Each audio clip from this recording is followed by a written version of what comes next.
folks, I have gone back to a headset after trying a Bluetooth earbud kind of thing, which has a microphone in the wire, and it wasn't doing, very good sound quality. So I've gone and got another fancier headset, which looks very big, but I tested the sound. It sounds very good. So let's continue now with the related topic: modes and mechanisms of specific decadal scale variability.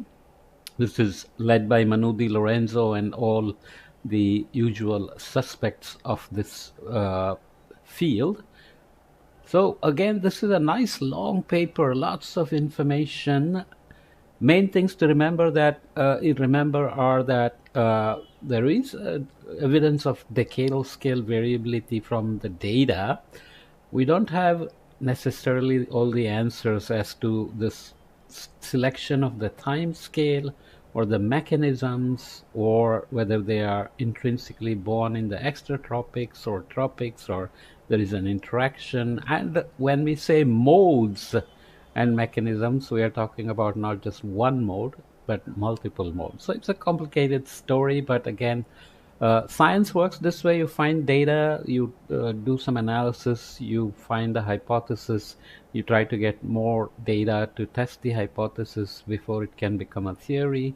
And now, of course, we use models to see, can we do models. So here you have simple models, linear models, full models, stochastic models, statistical models, and so on and so forth.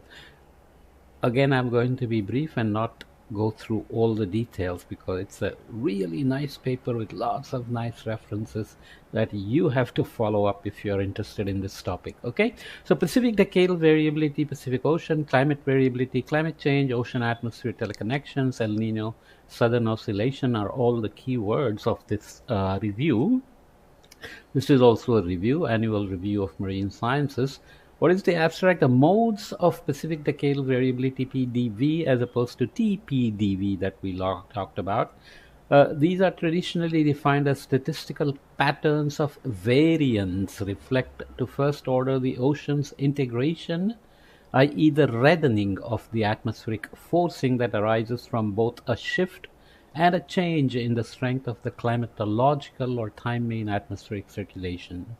So the idea is very simple. Atmosphere is very light, no heat capacity basically, and it has no memory, and hence it changes very fast in terms of winds and fluxes. And what does the ocean do with it? Ocean basically integrates it and produces lower and lower frequencies, because ocean has memory, high heat capacity, moves slowly, and so on. That's what this reddening of the spectrum means, that the atmosphere may be like a white noise, but the ocean takes it and produces frequencies which can be detected in the spectral analyses. Okay. While these patterns concisely describe PDV, they do not distinguish among the key dynamical processes driving the evolution of PDV anomalies, including atmospheric and oceanic teleconnections and coupled feedbacks with similar spatial structures that operate on different timescales. There may be El Nino, which is an interannual mode, and you may have a decadal mode that looks like El Nino, but timescale is very different. Okay, in this review, we synthesize past analysis using an empirical dynamical model constructed from monthly ocean surface anomalies drawn from several reanalysis products showing that PDV modes of variance result from two fundamental low-frequency dynamical eigenmodes. If you don't know what eigenmodes are, you have to follow up elsewhere. The North Pacific, Central Pacific, or NPCP, and the Kuroshio-Oishio extension modes. So North Pacific, Central Pacific mode, and a Kuroshio-Oishio extension mode. Okay, both eigenmodes highlight how two-way tropical extratropical teleconnections dynamics are both eigenmodes highlight how two-way tropical extratropical teleconnection dynamics are the primary mechanisms energizing and synchronizing the basin scale footprint of PDV. While the NPCP mode captures the interannual to decadal scale variability, the KOE mode is linked to basin scale expression of PDV on decadal to multi-decadal timescales, including contributions from the South Pacific from the other hemisphere. So it is a cross uh, equatorial interhemispheric mode, the KOE mode. Okay, and eigenmodes, in a simple way, there is some forcing happening, and there is, let's say, some normal mode that gets picked up no matter what the frequency. In this case, atmosphere may be just noise, but the coupled system with the ocean integrating is able to pick these modes as normal modes. So what is the introduction? Traditionally, the low frequency variability of the climate system has been described in terms of modes of decadal variability, sometimes called oscillations due to their spatial seesaw-like structure, such as the Pacific Decadal Oscillation, the North Pacific Gyre Oscillation, the South Pacific Decadal Oscillation, and the Interdecadal Pacific Oscillation. These are not necessarily independent, and depending on how you look, where you look, you end up with these modes. However, most of the named modes do not exhibit a preferred time scale of variability. Specifically, they are not periodic, since they are designed to capture statistical patterns that efficiently represent the strong low-frequency variance on interannual to multi-decadal timescales rather than low-frequency dynamical modes of the Pacific climate system. Lots of technical words, but just see if you can follow up with more reading from the references and so on, which are really a lot. So very nice, rich text, but also very technical. Okay. Nevertheless, modulations of these patterns are linked to significant impacts on weather and extremes of the Americas and Asia, and to a large amplitude transitions in marine ecosystems, which is where the first decadal transition was noticed by the Japanese. I think they had a long time series of zooplankton and fish where they found these regime shifts, and then the climate people started to pick up on it and started to notice that there are climate modes associated with them. Recent examples of these modes impacting extremes include marine heat waves and droughts over North America in 2013 to 2015 and 2019, uh, and tropical storms. So there is lots of text that follows on how this paper is building on previous analysis that are being cited here. But I'll jump further to read the introduction to statistical patterns of Decadal-Scale variability, which is where all the analysis started. Not like you discovered it in a model or that you suddenly found ways of representing it, but you kept finding them in data. Then people said that is just a statistical artifact, that it doesn't have a mechanism, and so on. But that some of that we read in the tropical Pacific decadal variability, where we said maybe there is a V prime T bar or a V bar T prime, or maybe it's just low frequency rectification of El Nino and La Nina. So it's similar here. Statistical patterns of Pacific decadal scale variability. The global decadal scale variability of sea surface temperatures anomalies shows that the tropical and North Pacific, together with the North Atlantic, are the most energetic regions of low frequency, which means 8-year low pass. So anything like El Nino is removed almost completely.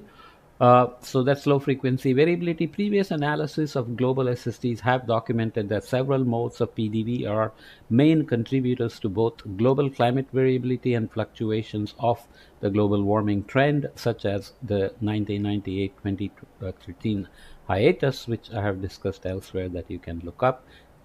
Essentially, there was a slowing down of global warming during this period, which is still debated. Some data claim that there was no slowdown, but I would say there is definitely evidence of a slowdown. These results are evident by decomposing the variance of the global 8-year low pass SSTAs into its first two empirical orthogonal functions. Again, you have to look up what they are if you don't understand. The first decadal global mode that we'll look at soon, explaining 34% of the total decadal variance, shows loading in the Pacific Basin that resembles the classical El Nino-like pattern of decadal variability, which was first reported by Zhang Battisti, Wallace, and so on. The second global mode is characterized by strong loading in both the Northeast Pacific and the Central Pacific, whereas the tropical Pacific decadal variability TPDV that we looked at is typically a maximum where that is the Northeast Pacific and Central Pacific, that's where the TPDV is typically a maximum. Together, these two global modes capture the different flavors of Pacific decadal variability. This can be visualized and quantified by defining a PDV mode that is equal to the sum of the global mode 1 and global mode 2, i.e., a rotational rotation in the plane of the first two EOFs. That maximizes the variance, but essentially empirical orthogonal functions find the dominant patterns, and you can have n number of these EOF modes, which should add up to the total variance. So you're always trying to see what is the explained variance of the dominant mode and what is the spatial pattern, and there is a time series or the principal component associated with them, and you can superpose multiple modes to see what emerges. So here we are saying the sum of global mode 1 and 2 gives you the most dominant PDV mode. The resulting pattern that we look at is now dominated entirely by the Pacific Basin, and the temporal evolution of the PDV mode, that is the PC principal component, is strongly and significantly correlated with the interdecadal Pacific oscillation. Again, there is the word oscillation, and all other indices of the major named modes of Pacific climate variability. In fact, we can reconstruct each of the Pacific climate modes indices as a simple linear combination of the two global mode time series as A dot global mode 1 plus B dot global mode 2, as we will see, where the coefficients A and B represent the relative weighting of the two modes. So it's a superposition with weights, obviously all empirically derived. Okay, so we are basically explaining things using statistical approaches like EOFs, but then you have to go back and find the mechanism and make sure it's not just a statistical artifact, right? So if this is too technical, then don't worry about it. But if this is a topic of interest for you, let's say you're coming from the fisheries side and you're interested in the decadal variability and regime shifts, and then you have to worry about how global warming will modulate these modes, and whether these are purely natural modes, and so on and so forth, and how they interact with other low frequency mode across the planet, let's say in the Atlantic Ocean, etc. So lots of questions, but here just focus on Pacific decadal scale variability. Okay, here is a figure: EOF decomposition of global 8-year low-pass SST anomalies. Global mode 1 explains 34%, which has this structure that we looked at before with the Aleutian low. The Northeast and Central Pacific will come back to Kuroshio-Oishio extension on this side, but it has this structure that we talked about before. Pacific mode 1 SSTA alone explains 40%. So there is, when you do global mode, you also capture the Atlantic. So pattern 1, Pacific Basin scale with strong loading in the Kuroshio-Oishio extension. Okay, so second one, global mode 2 is 17%. You always have to make sure that they are independent. Empirical orthogonal functions by definition are orthogonal to each other, mode 1 and mode 2, but then you have to do rotation and so on to make sure that in fact they are completely independent. So Pacific SSTA alone would give you 17%, as so they are similar, but you can see that this looks somewhat similar with different loading in the south and weaker loadings on these sides. So pattern 2, Central Pacific and North Pacific. So you have to decide for yourself how convinced you are. So here the PDV mode is global mode 1 plus 2, which gives you this and increases the loading in the Pacific with interhemispheric patterns going all the way into the Southern Ocean. And the Atlantic multi-decadal oscillation mode is global mode 2 minus global mode 1, so produces hemispheric scale warming here, focused on the North Pacific, on the North Atlantic, but opposite sign here. But there are also signatures on this side. So all these are, there are lots of debates about the statistical significance and all, who's doing what, whether they are interacting with each other, they are independent of each other, whether the interaction is between tropics and extratropics, and so on and so forth, which I will skip. But reconstruction of the weighted sums, A dot global mode 1 plus B dot global mode global mode 2 gives you the South Pacific decadal oscillation and the IPO interdecadal Pacific Oscillation Index correlation is very high. SPDO index and the global reconstruction are highly correlated. Also for the IPO index, also for the PDO index, NPGO index, which will look at North Pacific Gyre Oscillation Index. The correlation is lower, but you can see it's still statistically significant and relatively high. TPDV again high, so even though we are doing these as two papers, you can see that they are closely related. So this is the decomposition of the global scale low frequency SSTA variance. The standard deviation of 8-year low pass NOAA SST product is decomposed into first two EOFs referred to as the global mode and global mode 1 and global mode 2 that we looked at here. So I won't read all the details, but you can see that together the first two global modes EOFs capture most of the spatial structures and temporal variability of the known modes of Pacific climate variability, such as the interdecadal Pacific Oscillation, Pacific Decadal Oscillation, South Pacific Decadal Oscillation, the North Pacific Gyre Oscillation, and the Tropical Pacific Decadal Variability. So we are not saying they are independent, we are saying there is a way to capture them. The second key figure, maybe this is getting a bit long, but I'll go a few more minutes. I'll definitely have to split this into two podcasts. The statistical patterns of PDV, which we will see here. It's a bit complicated, the figure, plus I have to run to another meeting. Panel A shows the mean atmospheric sea level pressure. Panels B and C show the first two dominant EOFs of sea level pressure anomalies in the North Pacific, tracking the Aleutian low and the North Pacific oscillation modes, respectively. And panel C and F show the respective oceanic expressions, the PDO and the NPGO, NPMM, North Pacific meridional mode, which we talked about before in the previous podcast. Similarly, panel D shows the dominant modes of the South Pacific sea level anomaly, tracking the South Pacific oscillation. Panel G shows its oceanic expression SPDO, and panel B shows its seasonal expression, the SPMM. So whenever you do this, you know that you are trying to see that low frequency is there, which means there is integration happening, because atmosphere alone cannot produce this. And then the question is, ocean expression has to be there, but is it coupled? Is it just the ocean integrating noise and producing this? But if you say there are impacts far away on the Americas and Asia, then you know that the signal is propagating in the atmosphere somehow.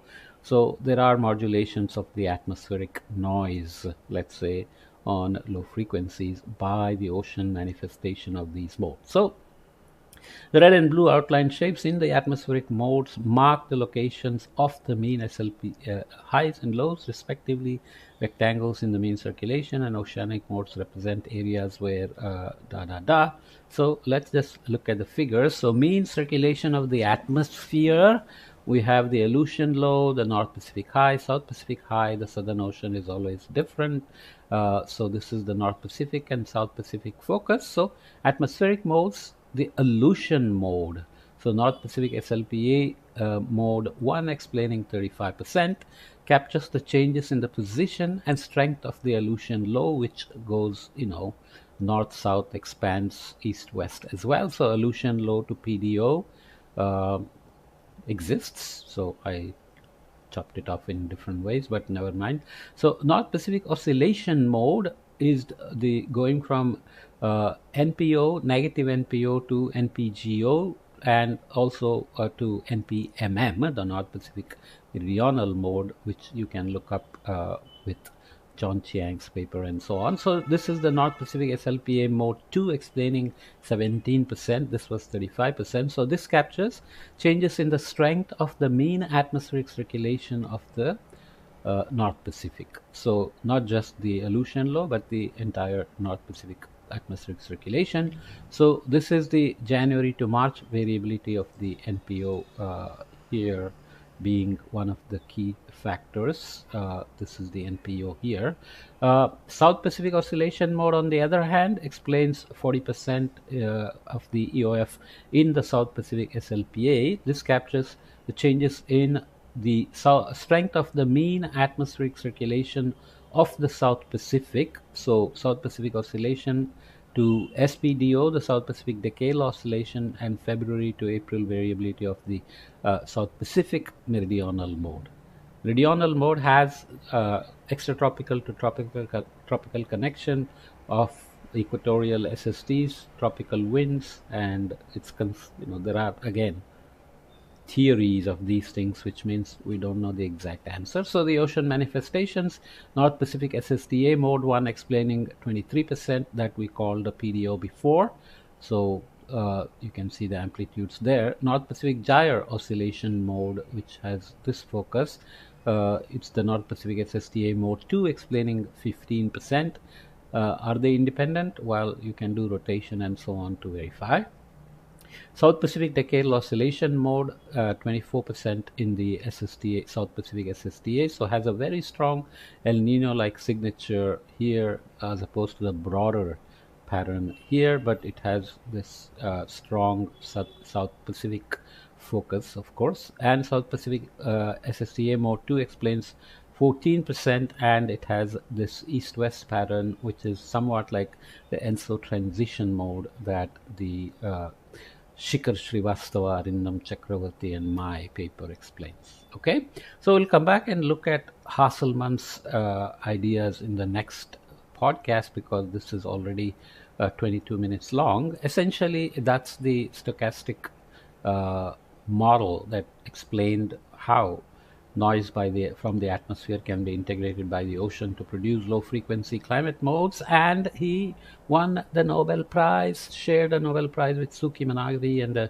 physicist who did some kind of a symmetry work, if I'm not mistaken. But either way, climate scientists won as physics people in the Nobel category of physics. Okay, so I'll come back and continue, and maybe I should run to my other meetings. Okay.